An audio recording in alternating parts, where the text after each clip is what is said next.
नमस्कार सर। नमस्कार। सर क्या नाम है आपका? जी, रंजीत राय। रंजीत राय जी, आप कहाँ से हैं? ये धनबाद झारखंड से। रंजीत राय जी, संत रामपाल जी महाराज से नाम दीक्षा आपने कब ली? जी, चौथा महीना 2020 में। क्या क्या भक्ति साधनाएं की अभी तक आपने? हम वो पारंपरिक पूजा पाठ करते थे, बजरंगबली की भक्ति करते थे, मंगलवार को व्रत रखते थे।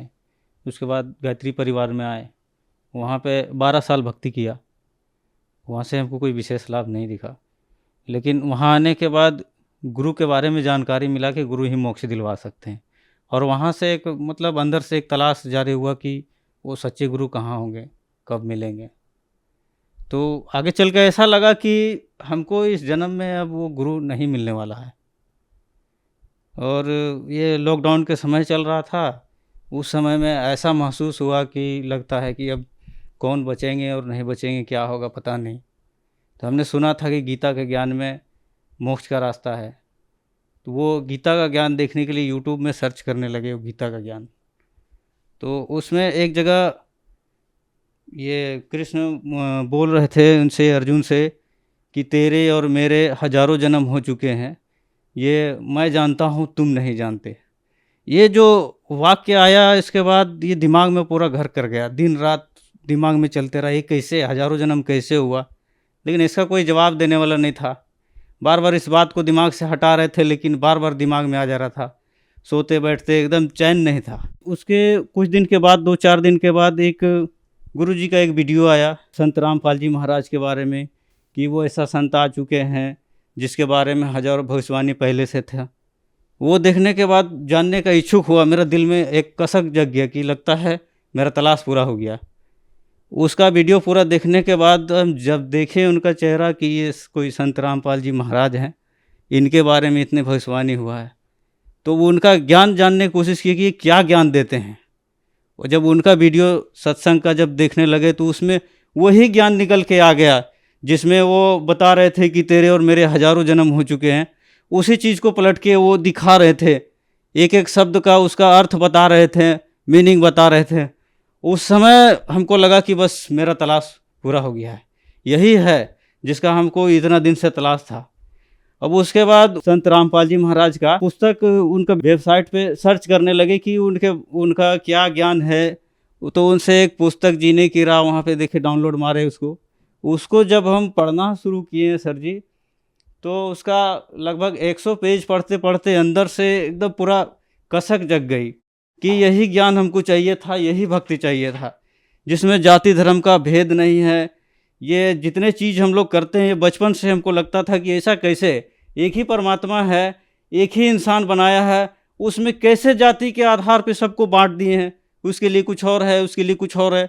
ये बचपन से दिमाग में चलता था, लेकिन इसका कोई आंसर नहीं मिला था कि भगवान होके इंसान इंसान में कैसे बांट दिया, भेदभाव कैसे कर दिया। जब वहाँ इनका ज्ञान पढ़ा, जीने की राह, वहाँ से हमको लगा कि बस हमको जो चाहिए था यही है वो। फिर उन पे एक नंबर आता था नामदान के लिए, उस पर कॉल किया। तो उस समय लॉकडाउन चल रहा था, बोले कि नहीं आपको ऑनलाइन नाम दीक्षा मिलेगी। संत रामपाल जी से ऑनलाइन नाम दीक्षा लिया और उसके बाद भक्ति चालू किया। संत रामपाल जी महाराज से ऑनलाइन नाम दीक्षा लेने के बाद क्या आपको लाभ भी मिले? हाँ जी हाँ, लाभ तो इतने हैं कि अनगिनत लाभ हैं। एक दो मैं बताऊंगा। जो ये एक बार ऐसा हुआ था कि बाइक से जा रहे थे और बहुत हैवी एक्सीडेंट होने से, मतलब गाय, अचानक से गाय का बछड़ा रोड के दूसरे साइड से हाईवे रोड में दौड़ के आके और मेरे बाइक से टकरा गई। और उसके आगे बगल से ट्रक क्रॉस कर रहा था, उससे नहीं टकरा के आके मेरी बाइक में टकरा गई। और ऐसा मैं गिरता एकदम ट्रक के सामने ही, ट्रक के नीचे आ जाता। लेकिन पता नहीं वो कैसे हुआ कि हम दूसरे साइड गिरे, और वहाँ पे रोड में कहाँ से रेत आ गया ये भी पता नहीं। वो मालिक का चमत्कार है कि रेत में हम पूरा मतलब ढक गए, पूरा रेत से मोबाइल गिर गया रेत में। ये संत रामपाल जी महाराज की वजह से हम उस दिन, हमको खरोच तक नहीं आया, मोबाइल मेरा वहीं डस्ट में गिर गया। दूसरे लोग जो देखने वाले थे वो दौड़ के आए, लेकिन आप कैसे बच गए।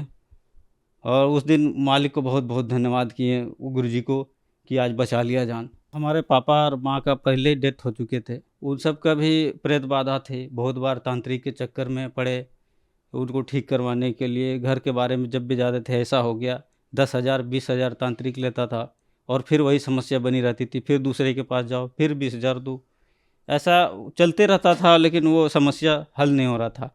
अब लगता था कि वो सही कर देगा, वो सही कर देगा, लेकिन ऐसा हो नहीं रहा था। और उसी प्रेत बाधा में मेरी माँ की डेथ हो गई, मेरे पिताजी की डेथ हो गई। और उसके बाद पंडितों ने वो गौदान, भूमि दान, सोना दान और ये अस्थि विसर्जन त्रिवेणी में जाके वहाँ भी पंडितों को पैसा दान सारा कुछ किए और यहाँ भोज वगैरह भी किए। लेकिन हम लोग जानते, उस समय ज्ञान तो नहीं था। जैसा पंडित जी बताया कि ऐसा करने से तेरा पिताजी को शांति हो जाएगा, उनका मुक्ति हो जाएगा, वो सारा कुछ किए हम लोग। पैसा को पैसा नहीं देखे, लेकिन उतना सब करने के बाद भी वो प्रेत बन के घर में आ गए। उस दिन जो छठ पूजा हमारे घर में हो रही थी, सब लोग कर रहा था, हम तो छठ पूजा में भी शामिल नहीं थे, कुछ भी नहीं पूजा पाठ में। लेकिन उस दिन मेरे पिताजी की आत्मा मेरी दीदी में आ गई और वो सारा चीज़ बोलने लग गए, सब लोग पूछने लग गए।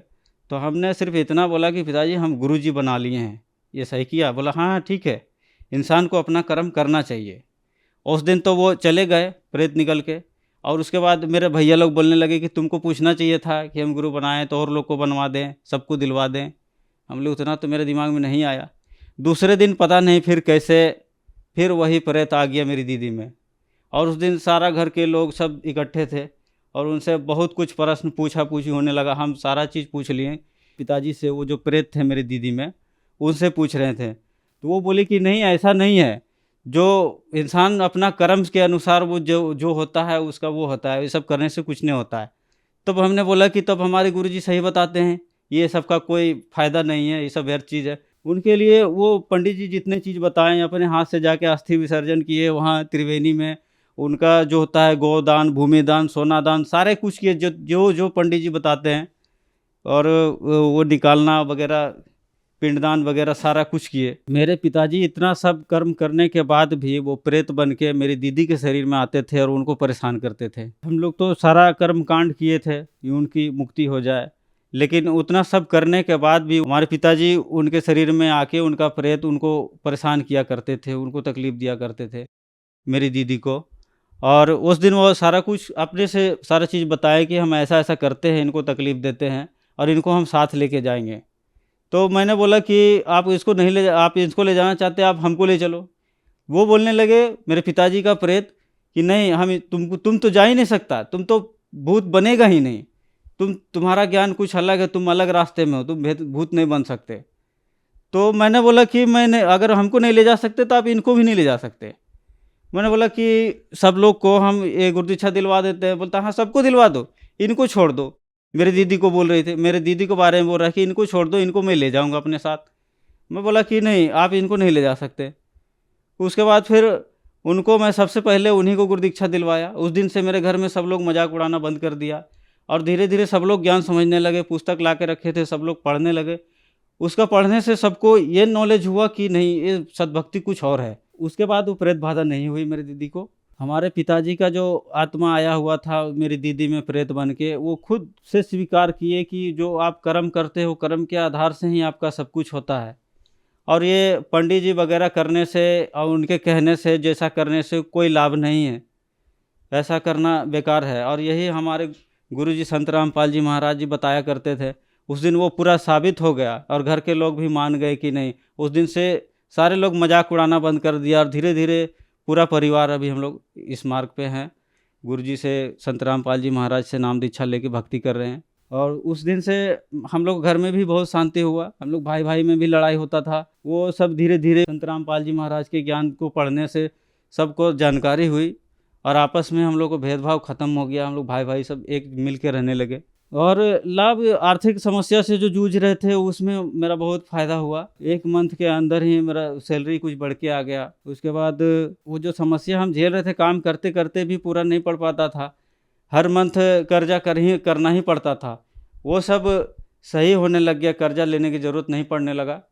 और आगे चल के धीरे धीरे थोड़ा थोड़ा पैसा करके हम एक दुकान भी खोले एक भगत जी के साथ में। तो अब दुकान हो गया था, तो अब उधर से कुछ आ जा रहा है।